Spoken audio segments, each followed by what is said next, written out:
Alrighty, hello every folks, and good morning. Welcome to a breakdown of the different versions of Final Fantasy Tactics. Because, okay, with all the talk of the FFT remake lately, or remaster, or what have you, there may be a question over what was wrong with the original versions. What happened there? Why would it need a remaster in the first place? It's already available on, mobile devices and whatever else. But here's the funny thing. Despite the fact that this game came out, I think technically up to 5 times at this point, and I should probably also point out we are going to cover the 3 sequels it got that, like, surprisingly, there's still comments to this day of like, oh no, they never made a sequel to this amazing game. What are they, stupid? Like, no, they made 3 sequels, and then folks didn't play them.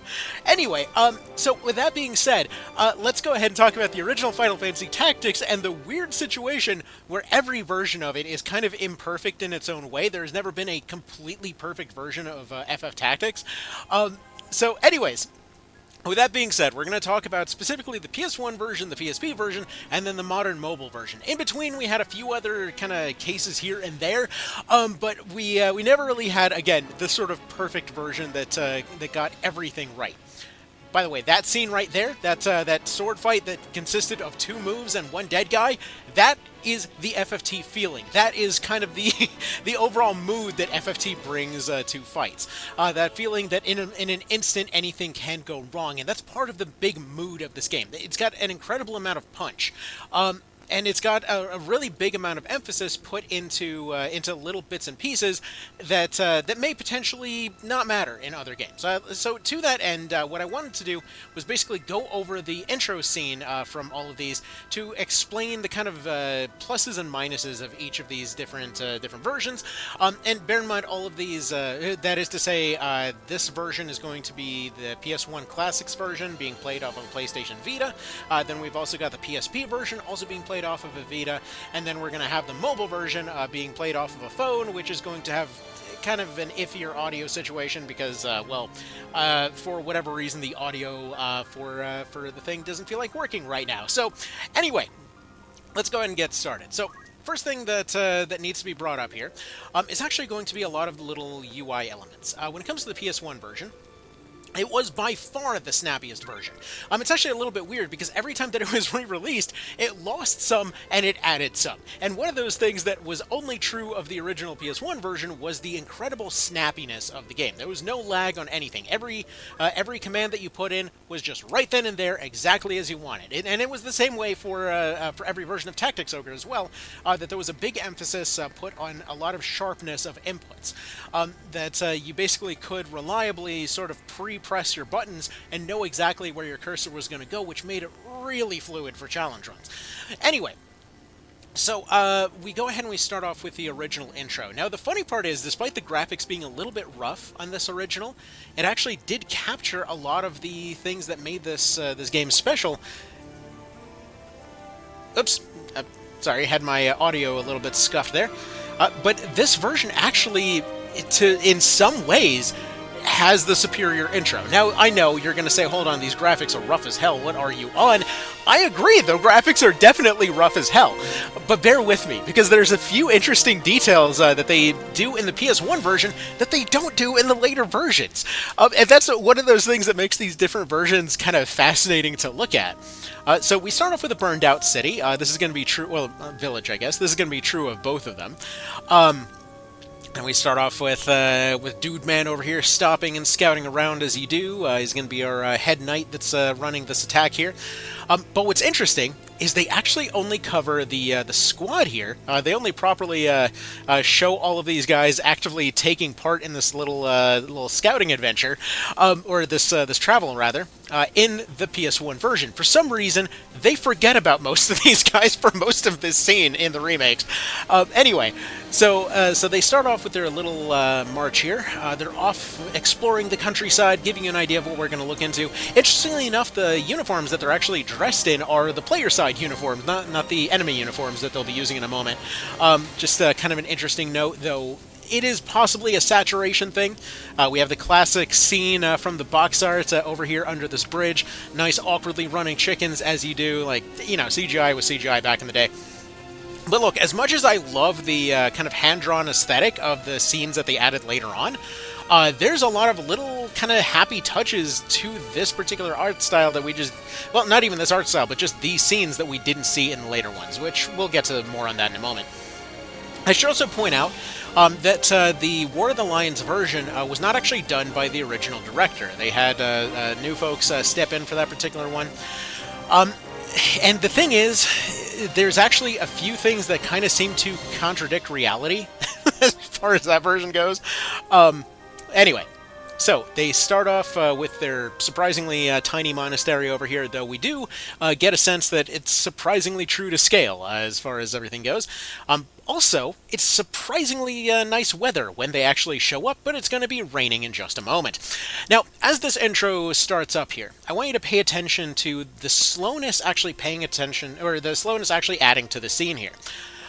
So one of the things that they were very kind of very interested in addressing when it came to the remade versions, it was the speed. Now, they redid it 2 separate times. The PSP version, to its credit, for the most part anyway, did try to keep the original timing of a lot of events. It basically directly kept a lot of the old timings for whenever cutscenes happen and whatever else, and this is a good thing. Because this actually, in the most modern version, there's a lot of scenes that are just plain off, and they completely discard their actual, cinematic punch for the purpose of having a slightly faster frame rate. It's weird. You'll see what I mean. Now, another thing I should probably mention is that there's different translations between the original and War of the Lions versions. Now, this is going to come down to personal preference. I personally love the style, if not the direct translation, that happens with this original one. I don't mind the kind of, when it comes to the whole Catholic overtones thing, I don't really care. I was raised Catholic, so it fit really darn well for me there. And at the same time, had a bit of a falling out with that whole Catholicism thing, so, the kind of themes of the story fit particularly well for me. But the bluntness of the writing is peak Matsuno writing in my eyes, that all of the lines are straight to the point. There's no bullshit. There's just, okay, that's no longer my job. I'm a mercenary. Let's go do this thing. That's it. We're not sitting there philosophizing. We're not doing the Metal Gear thing of going off on a 20-page monologue because we've decided to suddenly feel philosophical in the middle of a fight. Again, they do have those moments where they're dramatic, but the drama is typically short and sharp, and that's one of those things that I really liked about this one. So, okay. Little thing I should point out, while there is no cutscene skip in this original version, alternating mashing X and circle does quickly skip through a lot of the dialogue.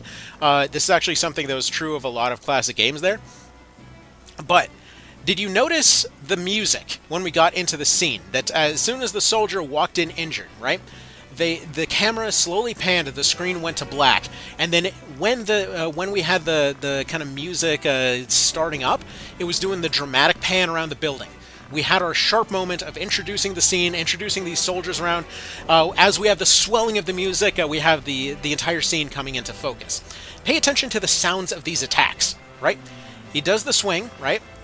He does the swing, does the thing.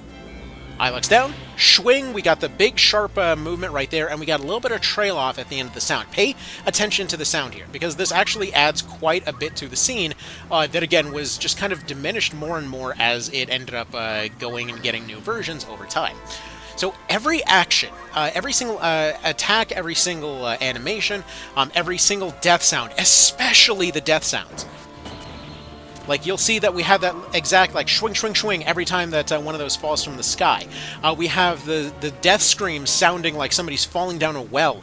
It is dramatic because it needs those dramatic moments. FFT is basically mundanity accentuated through a lot of dramatic, sudden shifts, okay? And that shift between those two is core to the identity of this game as far as I've always felt. Those moments where technically you can rely on your equipment almost all the time, but then one of the basic classes can just suddenly delete your equipment off of your characters permanently. Which, by the way, I still expect that that'll probably end up turning into a damage system by the time we get to the next one, but still, the sound is a huge part of this whole thing. That guy's name is Fox. You hear that shield sound, that metal on metal? every type of different weapon, essentially hitting a different type of material, has a different sound. Like you heard that whooshing sound when it was the knife bouncing off of that shield. But when you have a sword bouncing off a shield, you hear two clangs, like a whole shring, shring, shring kind of thing. It echoes a lot more. Whenever there's an arrow fired into a shield, there's like a splintering wood kind of sound, but it's stuck into the shield itself, right? So either way, there's a lot of emphasis on the sound. And additionally, I should point out that one of the things that did actually carry over between the versions, just kind of one of those fun little details, we won't see too much of here, but every unit type actually does hold their weapon slightly differently. They have the same animation for swinging, but where they place the sword actually matters. Like you saw with the knight, they hold it a little bit higher on the grip. When it comes to this, to the squire there, they've got a bit more of a wind-up, and they will generally hold it more towards the middle. But if you end up looking at the class that typically is more likely to use the two-handed skill, your geomancers. I mean, I know in my personal opinion, I've always ended up running with like two-hander geomancy sword users, or samurais or stuff like that. They actually will look like they're holding it more by the bottom of the sword, making it look like they're two-handing the thing. Again, same animation, but very subtle difference makes it look like they're two-handing the thing instead of one-handing it. And additionally, they'll even block differently as a result as well. So, like, for example, a knight will typically block sideways with the thing. A squire will essentially just hold it out in front of them. But again, geomancer in that particular case will be holding it upside down, doing, I forget what the stance was called. I think it was like a bull stance or something, but where they hold the sword upside down to block. But these different classes will all have little differences in terms of how they block, have differences in terms of the angles that they were blocking, but these subtle differences really add to the scene. But again, pay attention to the timing here, because that's one of those big things that's going to be lost over time.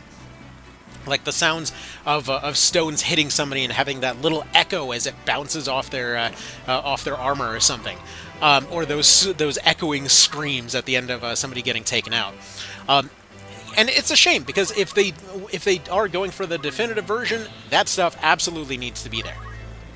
Like you heard a bit more swing on that sound there, in terms of the shield blocking it. It's nice. Also, I don't know why she's using darkness here, but alright, whatever. The dude's almost dead. You do you, Agrius. Again, you hear that poof kind of at the end of that stone throw, right?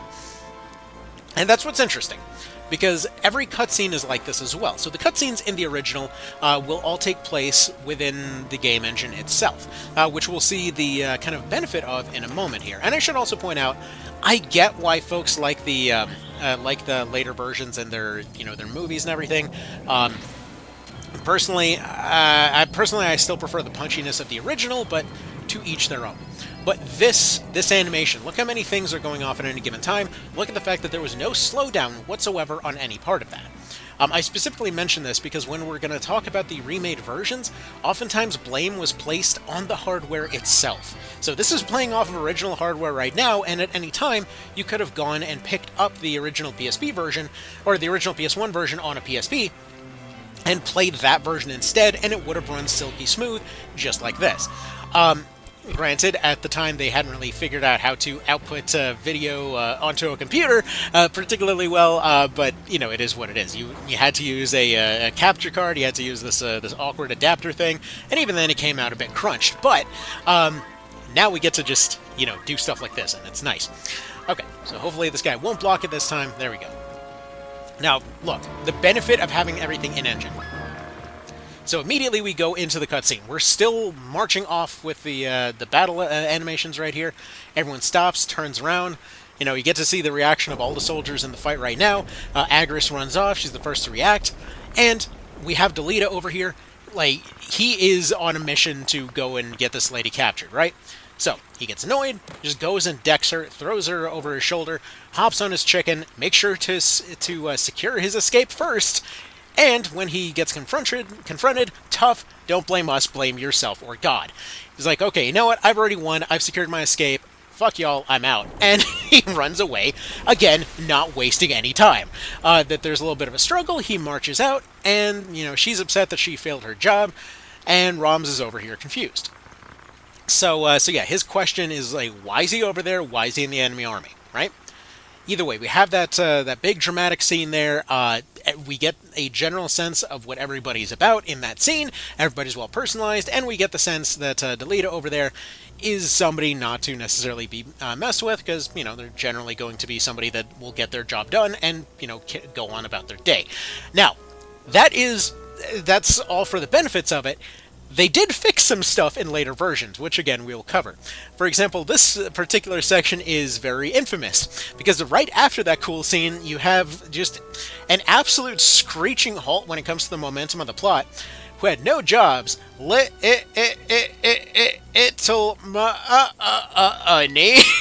you can't skip this part. That little money really, really mattered, apparently. But yeah, very, very slow crawl here. So, for comparison, so we saw the punchiness of the visuals, we saw the solid timing on the music, we saw the crisp frame rate. Let's go look at the first time that they remade it with War of the Lions. Because hell, like, absolutely love this. The new kind of almost stained glass window followed by an acid trip vibes going on here. Beautiful. Love this intro, love the original too, but this looks really freaking cool. This part, I love. Now, let's go ahead and get into the thing itself. So we go over to a new game. They've switched the controls this time. So we have a Western control scheme instead of an Eastern control scheme, so we have X for confirm, and we go ahead and we get through our intro. Two improvements that they did right here. Menus. Oddly enough, menus in the War of the Lions PSP version are even more fluid than they were for the most part in the PS1 version. It can go here or there, but either way, for the most part, they're really darn solid. I mention this because we are going to absolutely tear on the mobile version later. Anyway, so, we actually have a nice little re-emphasis on one of the things that people generally skipped over in the original, which is the fact that the story is being told from a narrator's perspective. That he's effectively retelling the story that he's heard, and he's read about, and he's studied, and whatever else. The scholar trying to tell a general gist of a story, and essentially framing the entire conflict as, like, we did our best to kind of figure out the ins and outs of this whole thing, but there's going to be some details that are off. Maybe the bards weren't actually giving everybody free buffs the entire time. We don't know. Anyway, so interestingly enough, the initial panning shot, I would say original wins on this one. Just because that kind of cresting over the mountain, the kind of shiny sunlight going and shining over the letters, like, it really, really it meshed well with the music and everything. Now, here's what's interesting. They start off with Delita going and scouting, which is interesting because, well, you know, he's, from what I understand, he basically was going and arriving separately from everybody else. The other group was supposed to be a diversion, and then he was going off to go do the actual kidnapping. So, now this could be, depending on how you want to read it, this could be a really good or really either exactly what it should be or an oversight. So what we have here is that they start off running, and instead of all going as a group, for one thing, wrong number of people. I'm not entirely sure why. He's added to the group. He goes and he splits off by himself. There's only 3 soldiers in the group, though. I mean, all right. There were 5 to begin with. So we basically didn't see Delita, but we saw the 5 soldiers going and doing their thing in the first intro. In the second intro, we see Delita leaving, so we do actually see him play a part here. Also, I think this might have been the same artist that did the pencil drawing intros for Tactics Ogre PSP as well. It would make sense anyway. I don't know for sure. Anyway, so we see him going and doing his thing, checking out this place. But we don't see any more of those 5 soldiers. They're just off doing the PS1 intro. Yet, strangely enough, it doesn't really mesh with the music as well as the first one did, at least in my opinion. But again, this is subjective stuff. This can either go either way. I just find it really funny that he just absolutely ditches everybody. Despite the fact that they only have to arrive on opposite ends of the building, he has decided, you know what? I'm just going to arrive at a completely different time. Screw him. He's like, we're going to hang out over here. Hopefully I arrived at the right time. Maybe they're going to be dead by the time I get there. I don't know. We'll see how this diversion with no coordination works out. Anyway, again, probably criticism for nothing. But right off the bat, we see very similar timing in this one compared with the PS1 version. This initial pan goes a little bit faster, a little bit smoother. This is good. The visuals are slightly touched up, but barely. You can barely tell that there's a difference. There's a bit more vibrance to their outfits, and there's overall less I guess you could say, PS1 jitters to the graphics. They smooth that stuff out a little bit. If you see a little bit of tearing, that's courtesy of the kind of recording setup I've got going on here. So I'm not seeing that on my end, for example. But generally speaking, the overall kind of ground graphics and wall graphics and everything else tend to mesh together better in this version. It's like whenever I hear folks say that they prefer the PSP or Lions version, I can see that happening, especially if they happen to have the patched version. See, this one comes with a different translation, and also, it does still retain a lot of the best stuff of the PS1 version, so we'll get to that in just a second. So, again, they go and they march out, and we go ahead and we see the timing for that scene. Because we get the little build-up, we get the build-up, we get our black scene, we get our loading scene, which is surprisingly important, and then we get the music swelling up right as we go and we do the big dramatic pan, okay? Again, important stuff for the sake of setting up a cinematic game. Anyway, so, one thing I want to point out here is that they actually subtly changed the graphics a little bit here. You'll notice that the actual rain effects, they still show up on the ground, but they are kind of moved backwards. They're less in your face. Personally, I really like the in-your-face rain graphics. Some people prefer this. I prefer that you can see the rain a lot more in the original, but the backgrounds still do a solid job for letting you see it without necessarily blocking anything up front. But we still see a lot of lightning effects. But you'll notice that the lighting, not lightning specifically, but lighting, is actually strangely worse in this version. Now, I don't know if this is because of the whole saturation thing, but you'll notice that how every time the lightning struck, we actually saw a little bit of a flash on our units before. We don't see that here. And additionally, I hope you're ready for your friggin' order by mail frame rate when it comes to most of your attacks, because this shit is slow as hell. Now, thankfully, when it comes to playing it these days, you can patch this. This is something that modders were able to patch out pretty darn quickly, and were able to go and distribute to the masses to go and get fixed up. What's funny is that that particular animation doesn't slow down, but a lot of the other animations for self-buffing are unbelievably slow. We see her sword glitching in and out of existence, and we also see the stasis blade not only lost a bunch of its sound effects, but also is just doing a weird ting ting ting sound instead of that kind of cool crystal sound that it had before. We only see like a do, but we don't see the little follow up from the stone throw. And listen to the music. You notice how we're missing a lot of those background layers all of a sudden? That a lot of the sound back there is just gone. Now, this might be a compression thing, this might just be a who knows what happened here thing. Somebody told me that they didn't have the original kind of source code or something. I don't know. I don't know the technical side of what the hell happened, but the sound is weird in this version and all the versions going forward. Like, the layers are just gone, the sound effects do not have any of the trail-off effects. A lot of them just sound like the first part of the sound effect, but are just missing the rest. So yeah, and with the bows instead of like a choo, instead it's like a pew. I don't know, it's weird. Again, every part of it is just weird. Most of the magic effects are that frickin' slow. Somebody jumping into water lags the game. Again, very strange. And it was just an optimization issue. This, again, got blamed on the PSP at the time, but this was just an optimization issue. Modders were able to get this fixed very quickly, to the point that if you run the patched version, it runs just like the original.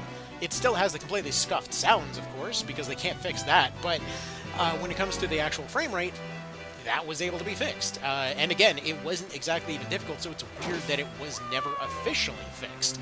To this day, you might be saying, wait a minute, but the modern versions, you don't hear people complaining about this in the modern versions as much. Yeah, we're going to get to that. Anyway, so we're going to go ahead and just wrap this fight up really quickly, as you do. And yeah, enjoy the, again, just order by mail frame rate at every possible opportunity. To the point that I know personally when I was playing through this version, I couldn't remember why I ever used any of the Spellblade users in the first place. because, oh my god, it's so slow. Same thing for oracles. Like, the oracles got screwed so hard in this version. You saw the original blindness animation where it was quick and poppy and all the effects are going off and it looks cool as hell. And then this version's like, well, they're going to inflict blindness sometime by next week. I might as well just go make myself some lunch or something, because it just took that long to go off. Oh man, and again, we're missing a lot of the build-up strings and stuff like that to this particular theme. We only have the first few layers of the sound there. It's super weird. Like, we don't have... Man, I'm even trying to hear my favorite part of it. It's like that... that happens in the background. And you can barely hear it. It's weird. Christ, Gavgarian, you should have been a friggin' time wizard. What's taking you so long? You automatically inflict slow in the universe every time you attack. Anyway. Yeah, eventually we'll be done here. Now, again, I can still see why folks would like this version over the original in some ways. It was more accessible at the time. The PS1 obviously, was what it was. Again, if we ignore the fact that, alright, we'll get to that in a second. If we ignore the fact that you could play the PS1 on the same console. Okay. The princess. One thing I will say, though, the actual letterboxing and stuff like that works better on a PSP than it does on a phone. But another thing, notice how jarring the scene was. That when it came to the units themselves, we didn't see as much of a reaction from them. When it came to the scene itself, he's sitting there and monologuing. Also, birth and fate the wrong you, not me. Come on, dude. Like, stop monologuing to your passed out victim and get the hell out the door. What kind of rush are you in right now? Also, I should point out that the audio was completely weird. I'm trying to lower the volume right now, but yeah, the audio for the cutscenes is weirdly high compared to the rest of the game. It's like, I remember one of the awkward moments when I was first playing this was actually just playing it quietly, listening to the music, sitting on a work trip of all things, and then suddenly it just completely blares out the audio for one of the cutscenes. Like, holy crap, that's loud. Anyway, so she has the same line here. But Rams's line here, like his delivery and everything else, he doesn't sound like somebody in his position, at least in my opinion. Also, the actual monastery is way bigger now. But when it comes to like the way that he talks and everything, dude is weirdly soft-spoken. And I get it. He's supposed to be kind of naive, noble, and all that kind of thing, but like, it just seems like every time that he speaks, the dude sounds like he's about to start reciting poetry, not like go stab some dudes. And it just leads to this weird juxtaposition where it's like this guy was going and savagely beating somebody to death with dual hammers a minute ago, and I was like, oh, I love peace, you guys. Wipes blood off of mace. Anyway, so yeah. These little scenes, though, were vastly improved, because now we're not stuck listening to Little Money for the next 30 minutes. Yes, the Little Money became the spell sword effect, I guess. But again, it's still understandable to see why folks would prefer this version, if compared with the PS1 version in some ways. Maybe they prefer the translation, maybe they like the movies, maybe they prefer the kind of smoother look. I personally like the kind of jaggedier look, as it were. And, again, that one, I can see the kind of comparison between those two.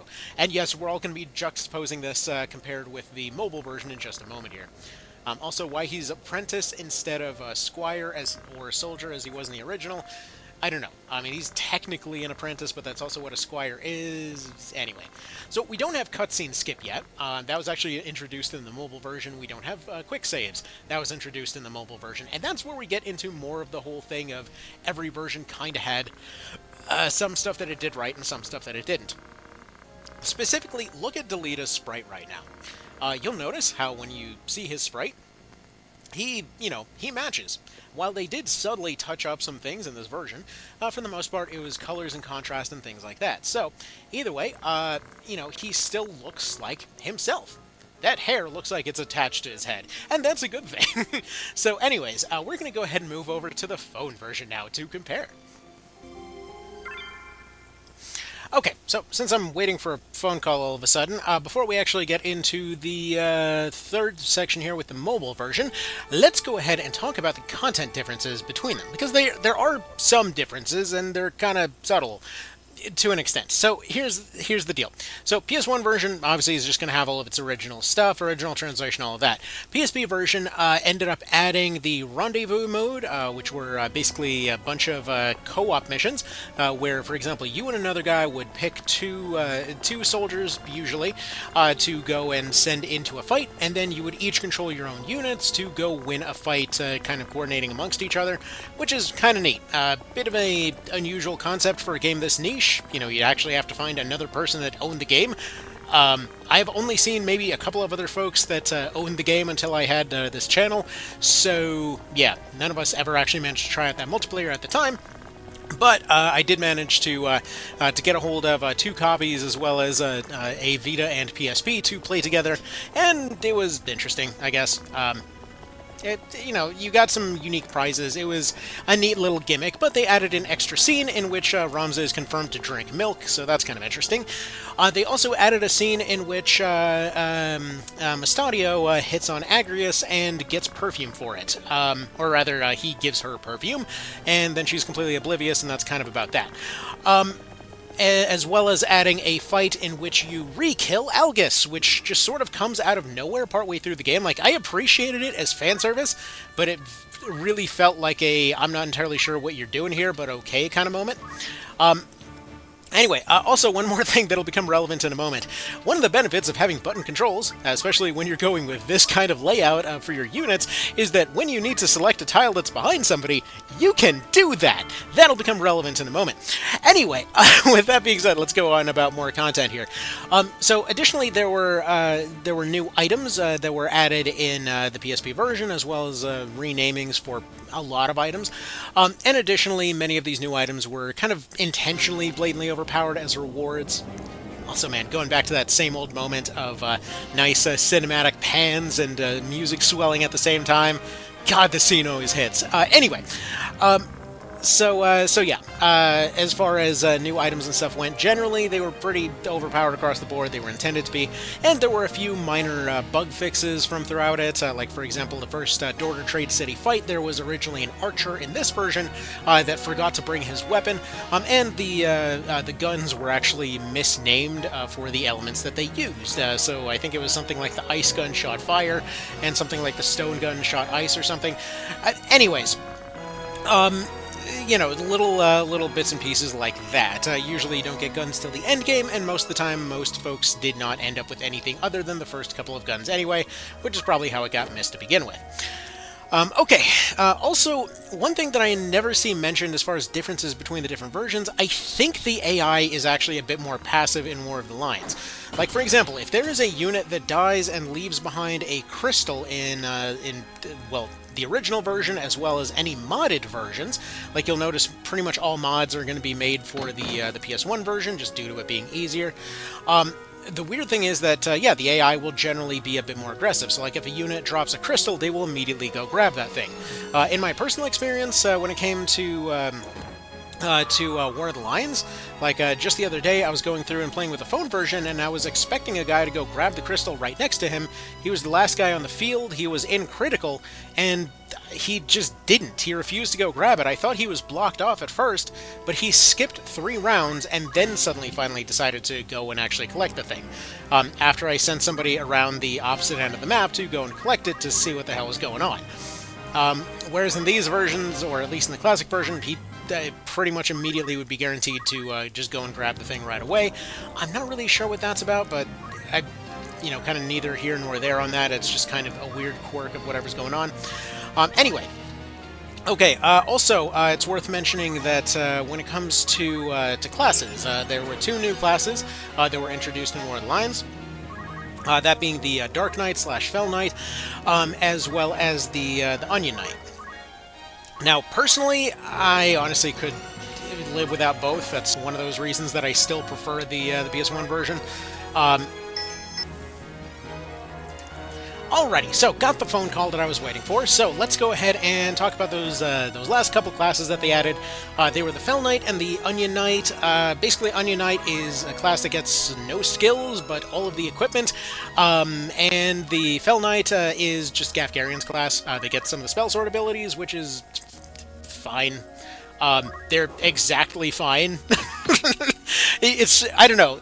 They both seemed kind of repurposed content-y to me when I first looked at them. Like, at first I was really excited because, like, oh, you get to go use Gafgarion's class or whatever, and then you get it and it's like, but we already have Sid for this. This just feels like Sid but generic and early, I guess. I don't know. It felt a little bit weirdly lame for what it was. But anyway, again, personal opinions on that. As far as the Onion Knight goes, I love the idea of the Onion Knight in terms of being the guy that can use all the equipment. But they've got two different versions. The base version, since the class scales off of how many classes you've mastered, basically the base version is unbelievably awful. Like, to a degree that if you're going and using it, you'll find yourself in a position that if you turn your units all into Onion Knights right at the very get-go, you can't clear Squeegee Woods because they simply don't hurt anything. That's how bad they are in their base form. And I know because I was trying that challenge run a little while ago, and it was... it sucked. So, either way, I'll be revisiting that at some point, but yeah, it was pretty bad. But yeah, as cool as that idea is, it's a case where they're basically nearly non-functional in their base state, and then once you get them up to their higher state, they just suddenly become, like, blatantly overpowered. So, like, they get the highest stats in the game all of a sudden, they get unique equipment that nobody else gets. It feels like a kind of complete Mary Sue class at that point. It's weird. Like, it's just plain weird. So, not really sure that those two kind of changed the game, so to speak.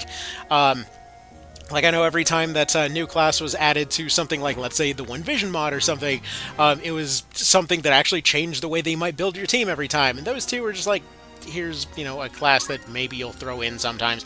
I don't know. They felt kind of repurposed content-y to me, again. But to each their own. So with that all being said, let's go ahead and explore what I think is the most botched version with the most features, bizarrely enough, and that's going to be the mobile version. It's strange, because that version, it actually wasn't originally just the mobile version. It actually started off... It started off as the iOS version. Then was the iPad version, and then was then became the Android version, which I guess I should have said Android instead of just mobile there, but whatever. Any darn ways. So, with that said, let's go ahead and explore.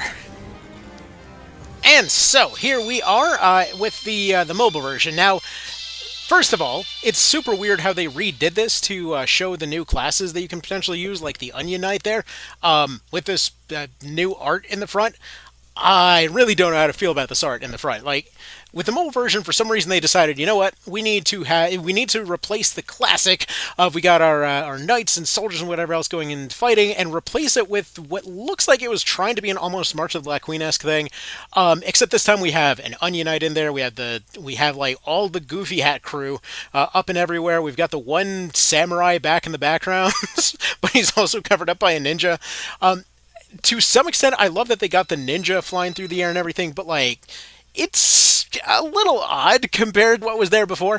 Anyway, so let's go ahead and go to a new game here. First thing right off the get-go here. Okay, so we've got a few different things. So for one thing, yeah, we do want to get rid of our autosave there. Wait, what? No, I said to start a new game. So you'll notice that the actual controls are kind of touchy in this one. So we'll go ahead and rotate over to new game, because of course, you wouldn't just click on new game, you gotta rotate over to it. But this is when the UI weirdness really gets started on this one. So the games for this control are designed for touchscreen, allegedly. Do you want to take the tutorial? The tutorial is also available from the title screen and the world map menu. All well and good, but if you select OK, it doesn't actually give you the option to go through it and then start a new game. You have to exit out back into this menu to actually start a new game. So we're going to go ahead and go for cancel. Also, I want to point out, the title menu does not have music in that particular instance. We had music, and then we didn't. Also, if you decide to skip this particular thing, because they added a cutscene skip, your name will be automatically set to Ramza there, and once again, you have to backtrack to actually change it. Like, usually everybody starts off with a custom name. It's weird that they just decided to start it after that scene instead of the old cutscene skip that started it before it. Okay, whatever. Anyway, moving on. So we'll go ahead and leave all of that as standard, and we'll move on to our intro, which is going to be the same one that we already saw. Would you like to skip? Here's another weird thing. For some reason, they've got 3 different styles of UI for the overlay. We've got the black and white one, we've got the standard one, which is going to be the gold and silver, and then we've also got the occasional slightly different gold and silver. But one thing you'll notice here is that they seemingly intended for people just to play this not with sound. Instead of having the slow pan as she's doing her prayer here, we're already landed on the ground long before she finishes her prayer. Okay. All well and good. We go ahead and we go through this whole scene, and we can skip this, but I just want to show you how jarring this particular scene is by comparison. Also, everything's just faster in general, which is fine, but anyway. The translation is going to be the same in this version. However, they've taken out the rendezvous mode that was there before, so we no longer have a multiplayer mode on the one device of all of them that actually has functional multiplayer. Great. Way to hear it. Also, they had lightning striking when she opened the door here. We'll notice later that the lighting effects don't actually show up on the units, but they had lightning striking here when she opened the door for just a moment, despite the fact that they've got nobody that can use lightning of any kind outside. Weird frame rate issues mean that Agrius just kind of sort of phases herself out of the door. Man. You'll notice something very clear here, though. The reason that these things are happening is because there were technically slowdowns and things like that in the PSP version. You'll also notice that since we didn't have that black and white thing, our music is in a completely different spot by the time we get there, because they want to skip through the scenes and just assume you're not listening to the audio. So, yeah, we're already in a completely different spot as far as the audio goes by the time we get here, as I said before. Also, his name isn't Rad anymore. Dude, okay, the Squire's original name was Rad. We can all agree that was objectively cooler. Now, faster frame rate, but everybody looks a little bit washed out. Additionally, can you tell it's raining? Barely. So that's, you know, a thing. Lighting effects just no longer affect any characters to any degree whatsoever.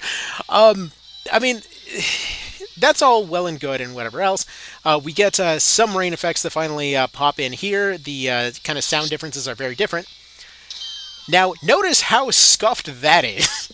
Because they still have the old slowdown, they still have the sounds happening at the completely wrong time, they just fast-forwarded through those scenes. So that's all super weird. Now, another thing I should probably point out, these menus, some of them are touch menus, some of them are like a radial wheel menu, where you're kind of like doing this whole thing and sliding your finger up and down the screen. Another thing I should probably point out, just it's not the most important thing by any measure, but it does give you an idea of what we're working with here. You'll notice that blue circle that previously was flashing in previous versions, it's just kind of a solid blue just ice cube now. Don't worry about it. Anyway, so I should probably point out the angle here. So they actually did try to address one of the issues that's very clear from the system, in which the game was designed to be played like this, where if you're going and adjusting your camera angle, it's going to be weird to select individual tiles on a touchscreen when you're like this, so they added this free rotation mode in order to be able to better select those tiles. Okay, that part is all well and good. Zooming in and out, pretty alright. Sometimes you may want to zoom all the frickin' way in just to be able to select a particular awkward tile, but that part I like. I hope that does get kept for the new one, but one thing you'll notice is the kind of awkwardness of now everybody's walking diagonally, because these things were not meant to be viewed at anything other than a sideways angle, so they don't have sprites for it. So, yeah, there's that too. Anyway, also I should probably point out, sometimes selecting on the screen will be the same as selecting OK. However, in this particular case, you have to manually select OK at the bottom of the screen instead of just tapping on the screen like you did for everything else. Also, focus now slows down slightly, but it's also sped up to accommodate for that slowing down. Yeah. Anyway. So you'll see that the timing is a little better on some abilities, like that fast forward method felt like it was designed around that around Stasis Blade. but it definitely was not designed for some of the other ones, and you'll notice that the sound is still completely scuffed, with sounds missing a lot of their kind of follow-up layers. However, the actual visuals are interesting. See, I'm actually okay with what they did with the visuals because this is exactly what they did for Tactics Ogre Reborn, wherein they took the original sprites, but they essentially stretched them out, added a few more details to there, and smoothed them out a little bit so that they don't look jank on modern hardware. So they definitely learned a lot of new tricks by the time we got to TOR, but still we're seeing good stuff there. Okay, now we get to see the fire effect. That one did actually manage to make the transition a little bit better. But yeah, also interestingly enough, they actually fixed the arrow sound by getting rid of the swing sound. Again, like, you gain some, you lose some all over the place with this version. The plus side, obviously, of all of this is the fact that it's available on modern devices, and technically the only one officially available for basically free. Like, if you ever wanted to play FFT on a modern system and you were okay with putting up with some of the weird decisions that got made in this one, you can just go do some of those Google surveys and basically get this one for free. That's basically what I did. That it just occasionally asks you, like, hey, you passed by this restaurant. Would you have considered eating there if you bought a Ford Focus before or some crap? It's always something completely random. But yeah, then they just give you like $1, and then you just do this a few times, and then you get free stuff on your phone. It basically just gives you an update when those things are available, so why not? So I will say, to that end, it does work pretty well in that particular regard, but this feels like the version that people would play for convenience after they already like the original. This is definitely not the definitive version by any means, because the controls are frustrating, especially when it comes to deployment controls. Like that 3D thing I mentioned earlier about moving your screen around. That's not true for deploy screens, and guess where you need to touch tiles the most? So if you forget to build your team from the back going forward, that's a shame, because you're going to be removing people to go put them in the back first, because you won't be able to select them afterwards. Again, it's weird like that. It is a very weird version that's really, its main thing is accessibility. Now, again, this is not to say that it's all bad, because obviously they did touch up the visuals, and things like the swords and whatnot definitely look a lot better. Some of the sounds are slightly better, like they seem to have added a little bit of reverb to the blocking sound, and they seem to improve the arrow sound, but again, not all of them by any measure. But I really think it's the controls that would end up being the biggest issue for most, because again, they based on context, they change constantly. Sometimes an OK is OK, sometimes an OK is a back, sometimes an OK is something different. And if you're going and selecting your direction at the end of your turn, using that whole radial style selection thing is perfectly fine. But if you're going and targeting an enemy, it's not. And again, it doesn't really. It seems completely random and arbitrary when and where those things will matter. So if you're just playing it just for a normal casual playthrough, you're just on your phone or whatever, it's fine. It is exactly the good enough, I guess, version. But yeah, I know personally, when it comes to like challenge runs and things like that, I've always preferred even an original PSP or something like that rather than this one here.